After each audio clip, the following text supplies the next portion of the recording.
E Mas você já se enxergava com essa malemolência? Ou você se enxergou já, depois? desde 4 anos, gente. Ai, você lembra? Nessa idade, entre 4 e 5. A minha mãe fala 4 especificamente, porque eu só lembro de 5, mas ela sempre fala que exatamente esse dia foi com 4 anos. Mas eu fui tomar um banho com meu pai, e aí eu vi ele nu. Falei, gente, tem alguma coisa diferente. Porque na minha casa só via mulheres nuas, minha mãe e tal. E eu, na minha cabeça, desde sempre, imaginei, eu sou uma mulher. Eu nunca tive dúvidas de que eu era, ou que não, ou de que eu não era. Desde sempre. Desde sempre. Só que quando você não tem ninguém pra falar sobre a sua existência, então você meio que não sabe pra onde você vai. Mas eu chamei a minha mãe e perguntei. Então ela tem uma memória que ela sempre fala quando a gente se encontra. Que ela fala, você chegou pra mim, correu e falou assim: mãe, mas como assim? Eu sou igual a senhora, mas eu tenho um pipi, igual do meu pai. Então ficou uma situação trágica. Ninguém sabia o que responder. E passou-se anos ali. Ela não te respondeu nada nesse Não dia. conseguiu responder. Claro, Mas aí também ela acontece. começa a me proteger, tem todo um processo. E eu tenho uma mãe que é bem diferente da maioria das mães no Brasil. E isso eu posso até dizer que é uma graça. Porque ter mães que amam os seus filhos só por amar, e independente de como que eles vão ser, é muito incrível. E eu tenho uma mãe assim, sabe? Ela meio que acompanhou esses processos, veio comigo. Imagina, se ela falasse ali quando era criança, não, você é trans. Eu não sei. Hoje em dia a gente fala, porque hoje em dia, inclusive, é o momento exato de a gente ter essa troca, tem referência, a gente tem como falar. Tá tendo visibilidade, existem possibilidades para pessoas trans. Então, hoje é mais. Então ela foi descobrindo junto com você. Sim. Descobriram juntas. Que loucura, né? Que loucura. Doideira. E pouco que do lindo, tempo, né? e ao mesmo tempo muito lindo, assim. E quando você falou isso pra ela, ela não te respondeu, você seguiu na música e você foi identificando cada vez mais isso em você? Com certeza. Ai, primeiro porque, assim, quando uma pessoa preta… e digo pessoa preta porque a gente tem um recorte específico. Mas uma pessoa LGBT preta, ela está na escola, em qualquer âmbito. A gente tem, infelizmente, a sociedade ela tem diversos níveis de comportamentos que são bizarros. E que vai da misoginia a todas as fobias. E o nosso corpo, ele é muito visto. Assim como as meninas, todo o corpo feminino ele tem esse lugar que as pessoas querem acessar, enfim, se apoderar. E aí eu digo das figuras masculinas mesmo, que sempre fizeram isso desde criança, assim, né? Acompanhando a adolescência. Eles sempre quiseram dizer quem eu era antes de eu mesma pensar sobre quem eu era, sabe? Já existia uma identificação a partir de alguma coisa que eles já sabiam. Então, sempre estavam ali lembrando, sabe? Mas eu fui uma criança não preocupada, de verdade. Você foi uma criança feliz? Eu fui uma criança feliz. A minha mãe me possibilitou ser uma criança feliz. Então, eu fui vivendo o passo a passo das coisas. Eu me lembro exatamente do primeiro dia que eu… sei lá, alisei a primeira vez o cabelo, deixei o cabelo crescer pela primeira vez. E isso foram fases. Desculpa, Fê, E como foi isso na igreja? Porque até desde então você estava cantando na igreja. Era um período também Sim, que você eu falei tava até lá. os 14, porque realmente foi até os 14 anos que eu consegui permanecer. E até os 14 anos que também eles conseguiram permanecer com aquela imagem lá. Porque existia muito conflito. Eu era ministra de louvor. E horas eu era retirada, horas eu era colocada. E eu não entendia porque esse movimento de tirar e colocar toda hora. Eu ficava, gente, o que tá acontecendo?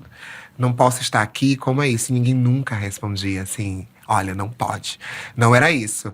Não, a gente tá tirando porque a gente vai fazer um rodízio. O rodízio era sempre comigo. Sempre tinha uma desculpa. E você Sempre tinha uma percebia desculpa. o porquê? Era, sim. E aí até depois que algumas pessoas da igreja começaram a falar sobre, sabe? Então, acho que é o seu jeito, esse seu jeito feminino de ser.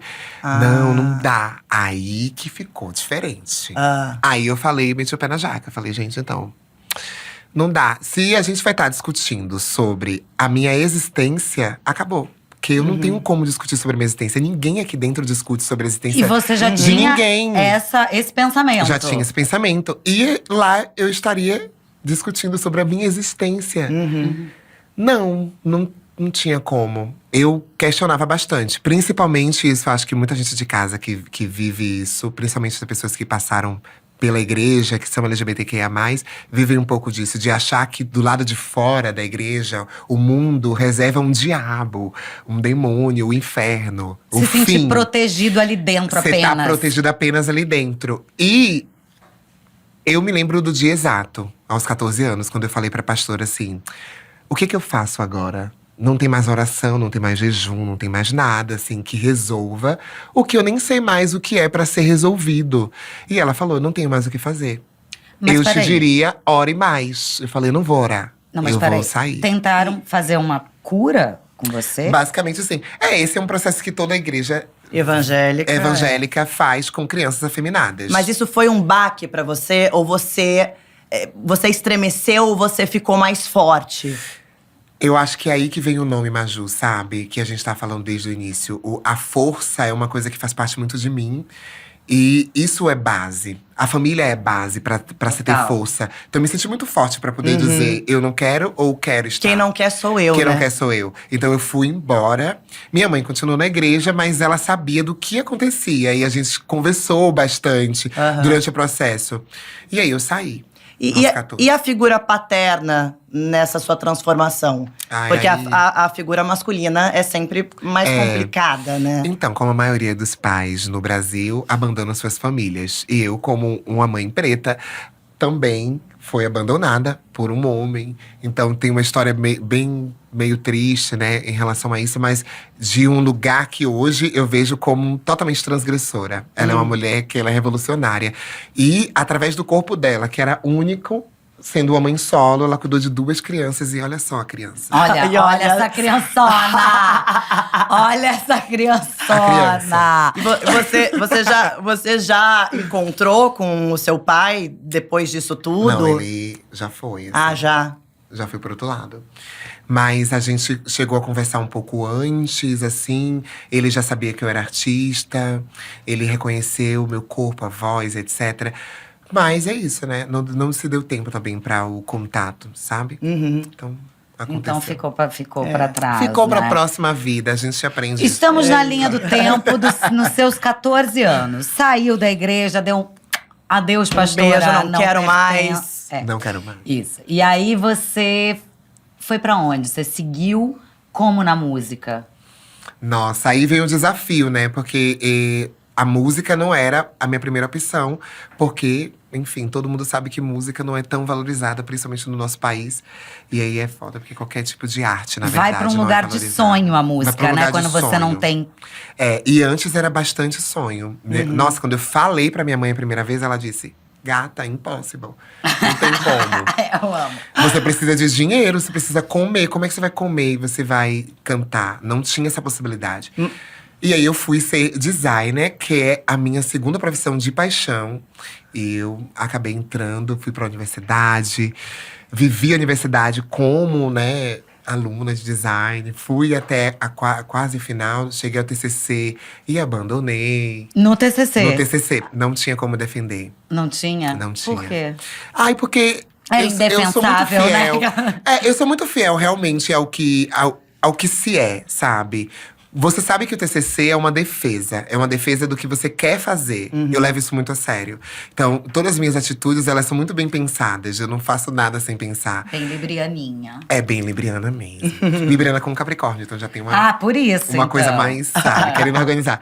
Mas aí, eu acho que chegou um determinado momento, eu percebi que, tipo assim, olha, agora eu vou fazer isso por esse tempo. Não dá mais. Design me ensinou tudo. Inclusive, fez eu criar essa persona. A persona antes de ser. Eu, inclusive, tem uma coisa muito legal a se dizer que… Eu descubro que eu sou uma mulher trans, esse nome específico, quando eu vejo numa redação, que era na matéria de semiótica. Eu tinha que escrever uma redação sobre mim. E eu acabei escrevendo sobre detalhes, né? Porque você vai muito profundo. E eu fui indo profundo. E comecei a achar coisas que eu escrevi. Que depois, quando eu fui ver, eu falei… Gente, tem alguma coisa muito diferente aqui. Eu preciso entender. Todas as minhas amigas, que assim, se vocês pegarem qualquer amiga minha de adolescência e infância, elas vão dizer, você sempre foi. Mas era realmente uma questão de identificação. Identidade é algo que ela está contida apenas na pessoa, sabe? A pessoa é a única capaz de conseguir dizer realmente como ela se vê, como ela se sente. Não tem como. Eu tenho a prova viva no meu corpo. E quando você virou realmente Majura? Virei a assim? chave. Eu virou saio de essa design, eu pego a Maju, que era um projeto, uma ideia, eu trago pra rua pela primeira vez. Eu fui pra um bar numa quarta-feira, entrei no bar e falei assim, gata, tá tocando, deixa eu tocar uma música. Ele falou assim, tudo bem, e a galera lá em Salvador, você pode fazer isso, né? A gente tem esse lugar de… A pessoa tá tocando, outra pode entrar ali, vira um sarauzão, é incrível. Isso com quantos anos? Depois do design. Depois do design. Eu acho que eu tava com 20 anos. Ah, 20, tá. 21 anos, assim. E aí eu entrei e cantei. Cantei uma, cantei duas, cantei 3 músicas, 4 músicas, foi indo. E o que você cantou? Cara, a primeira música, eu acho… Se eu não me engano agora… Gente, será que eu consigo me lembrar da primeira música? Não, gente, se não lembra, inventa uma agora. Porque é bom ter, assim, uma coisa assim. A primeira música que eu cantei no bar. É bom? Caramba. Não, com Você certeza foi uma inventa, da… você não Com sabe, certeza inventa. foi uma música de Oxum. Eu tenho quase certeza. sim. E foi a primeira vez que você subiu no palco com uma plateia que nunca tinha te visto. Porque você já tinha cantado na igreja. Ainda não era um palco especificamente, né? Mas ali já era o palco pra gente, pra nós artistas, o lugar. Deu o microfone, deu uma luz, amor. A gente faz acontecer. Vira palco. Vira palco na hora. Mas ali é o início. As pessoas estavam me vendo. Tinham 10 pessoas no início, depois 30 pessoas. E como foi a reação das pessoas? De primeira, todo mundo assustado, assim, com a potência da voz. Aí falava assim, nossa, voz. E eu, assim… Eu arraso. Sou eu. É isso, gente!